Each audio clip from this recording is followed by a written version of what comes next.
సూరా అల్-బకరా ఆయత్ 6.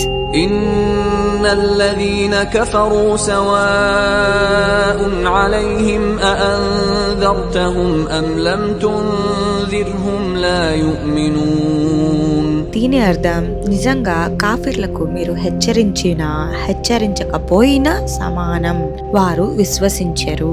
ఇబ్న్ ఖాతిర్ తఫ్సీర్ ప్రకారం ఇది హఠంగా సత్యాన్ని తిరస్కరించే వ్యక్తుల గురించి. వారికి ఎన్నిసార్లు నిజం చెప్పినా వారు అంగీకరించరు. ఇది ప్రతి కాఫిర్ గురించి అయితే కాదు, జిద్ అంటే హఠంతో సత్యాన్ని తిరస్కరించే వారిపై మాత్రమే. ఖతమల్లాహు అలా ఖులూబిహిం వఅలా సమ్ఇహిం వఅలా అబ్సారిహిం గిషావహ్ వలహుమ్ అజాబున్ అజీమ్.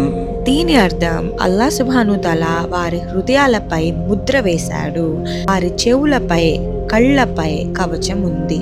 ఇబ్న్ ఖాతిర్ తఫ్సీర్, వారు ఎప్పటికప్పుడు సత్యాన్ని తిరస్కరించడంతో అల్లాహ్ సుబ్హాను తఆలా వారి హృదయాలను మూసివేశాడు.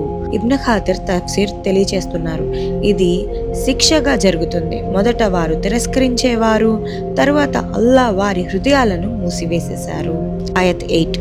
ومن الناس من يقول آمنا بالله وباليوم الآخر وما هم بمؤمنين. దీని అర్థం, కొంతమంది మేము అల్లాహ్ను మరియు ఆఖిరత్ను నమ్ముతున్నాము అని అంటారు, కానీ వారు నిజమైన మూమిన్లైతే కాదు. మూమిన్ అంటే విశ్వాసి. ఇబ్న్ ఖాతిర్ తఫ్సీర్ ఏమని చెప్తుందంటే, ఇది మునాఫికులు అంటే కపటుల గురించి.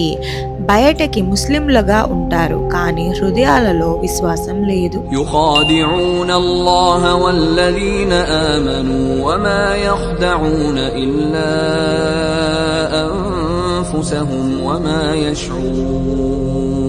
వారు అల్లాహ్ను మరియు మోమిన్లను మోసం చేయాలని ప్రయత్నిస్తారు, కానీ వారు తమను తామే మోసం చేసుకుంటున్నారు.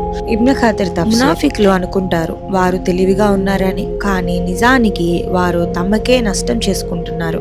ఇబ్న్ ఖాతిర్ తఫ్సీర్ ప్రకారం అల్లాహ్ను ఎవరు మోసం చేయలేరు. ఈ భాగంలో అల్లాహ్ సుబ్హాను తఆలా కాఫిర్ల స్వభావం, మునాఫిక్ల ప్రారంభ లక్షణాలు వివరిస్తున్నారు. ముఖ్యంగా సత్యాన్ని తిరస్కరిస్తే హృదయం మూసుకుపోతుంది.